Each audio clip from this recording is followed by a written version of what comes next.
এখন বাজে 10টা 35 আর আমরা স্কুলের জন্য রেডি হয়ে গিয়েছি। আনভির আজকে স্কুলে ইংরেজি পরীক্ষা। তো এখন টোটোর জন্য দাঁড়িয়ে আছি। টোটোতে যাব। দেখি কখন টোটো আসে। আর সকালের সমস্ত কাজবাজ সেরে নিয়েছি আজকে রান্নাবান্না। খিচুড়ি করেছি, বাঁধাকপির ঘন্ট। তো ওইগুলো দিয়ে মেয়েকেও খাইয়ে দিলাম, আমিও একটু খেলাম। তা এখন হচ্ছে স্কুলে যাওয়ার পালা। তো টোটো এখনও আসছে না একটাও। তো দেখি কখন আসে। বেশিক্ষণ সময় লাগে না, টোটোতে গেলে তো একদমই সময় লাগে না। তবুও এই রাস্তাটা আনবি স্কুলে যাওয়ার সময় একদমই হাঁটতে চায় না। তাই জন্যই আর কি টোটোতে যাওয়া। আর আসার সময় কোনো দিন হেঁটেও আসি, আবার কোনো দিন টোটোতেও আসি। হেঁটে গেলে এই 7-8 মিনিট লাগে, আর টোটোতে গেলে তো আরও কম।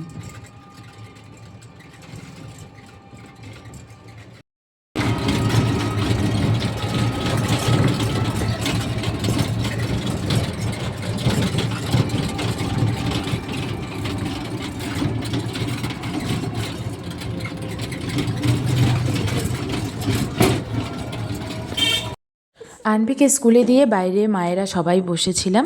আর আজকে শুধু আনভিদেরই পরীক্ষা ছিল, মানে নার্সারির পরীক্ষা। এর আগের দিন কিন্তু 3 ক্লাসের পরীক্ষা ছিল, নার্সারি, এলকেজি, ইউকেজি, মানে 3টা ক্লাসের পরীক্ষা ছিল। আজকে শুধু আনভিদের পরীক্ষা, তাই স্কুলে স্টুডেন্টও কম আর মায়েদের সংখ্যাও খুবই কম, শুধু নার্সারির মায়েরাই ছিল। তো সবাই মিলে বসে গল্প করতে করতেই সময়টা কেটে গেল, 1.5 ঘন্টা সময়। আর এখন ওদের ছুটি হয়ে গেছে। তো এখন মেয়েকে বলছি যে পরীক্ষা কেমন হয়েছে, ওকে কোশ্চেনগুলো দেখালাম। কিছু বলছে, কিছু ভুল বলছে, আবার ঠিকও বলছে, এরকম। তো রেজাল্ট না আসা পর্যন্ত বোঝা যাবে না, কারণ বাচ্চাদের মানে মনের ঠিক নেই। বাড়িতে সব কিছুই মানে বললে পরে পারে, কিন্তু স্কুলে আর কি ভুল করে।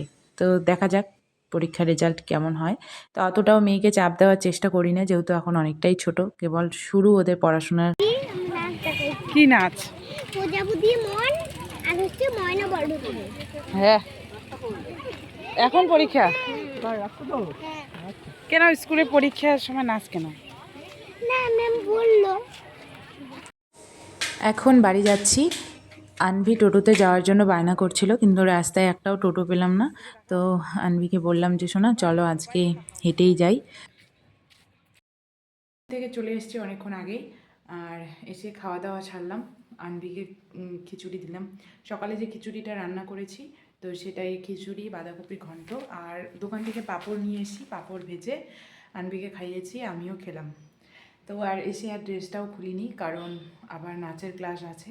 তো সেই জন্য ভাবলাম যে একবারেই শুধু উপরেরটা চেঞ্জ করে যাব সোয়েটার পরে। আর আমি খাওয়া দাওয়া করে ওই পাশের ঘরে একটা দিদি এসেছিলো, দিদির সঙ্গে ওদের ঘরে গেছে। তো ওকে বারবার করে ডাকছে, ও কিছুতেই আসছে না। মানে ও যদি একবার কারো ঘরে যায় তাহলে আর আসতেই চায় না, মানে কত কিছু করে যে আনতে হয়, মানে কি বলবো তোমাদের। তো যাই হোক, এখন একটু বসে আছি আর বিছানাটা একটু গোছাবো। এই যে মানে ব্ল্যাঙ্কেট নিয়ে শুয়েছিল মেয়ে, মোবাইল দেখছিল এতক্ষণ। আর আমি আমার ভিডিওগুলো মানে ক্লিয়ারভাবে করতে পারছি না, মানে কখন কি করছি।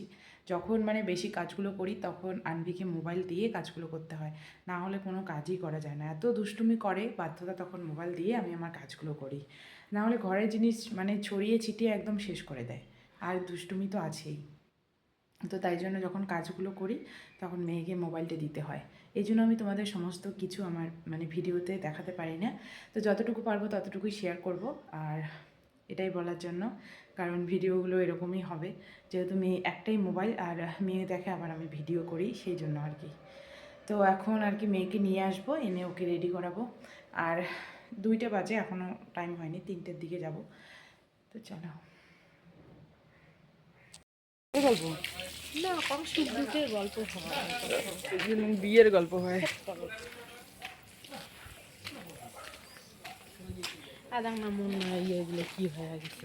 তোর ওটা তোমরা তো দেখেই বুঝতে পারছো আমি কোথায় চলে আসলাম। আমি এসেছি বাজার করতে। আনবিকে নাচের ক্লাসে দিয়ে এখন একটু বাজার করতে আসলাম। আর এখন 4টা বাজে, ওদের 1 ঘন্টা ক্লাস হয়ে গেছে, আরও 1 ঘন্টা আছে, 5টার সময় ছুটি হবে।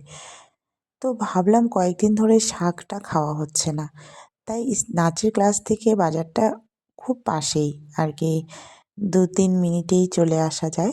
সেই জন্য ভাবলাম যে শাক নিয়ে যাই। তো এখানে এসে লাল শাকটা খুঁজছিলাম, কিন্তু লাল শাকটা পেলাম না। আনভি কিন্তু লাল শাকটা খেতে ভীষণ ভালোবাসে, কিন্তু নেই যখন তখন অন্য শাকই তো নিতে হবে, তাই না? তো এখানে লাফা শাক আর লাউ শাক বেরিয়েছে, আর এই বাজারটা কিন্তু বিকেলবেলাতেই বসে। তো লাফা শাক তো নেওয়াই যাবে না, আর এমনিতেই মেয়ের সর্দিটা লেগেই থাকে সবসময়।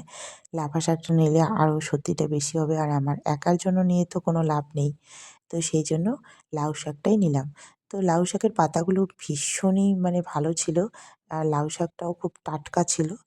তো এটা মানে বাটা খেতে ভীষণ ভালো লাগতো, কিন্তু দুর্ভাগ্যবশত আমার আর কি বাটনাটা নেই। তো সেই জন্য বাটা খাওয়া হবে না।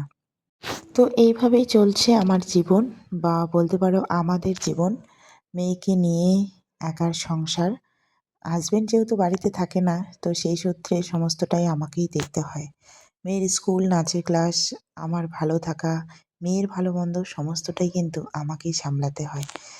তো এই দিনগুলো হয়তোবা না আসলে নিজেকে ম্যাচিওর করা যায় না।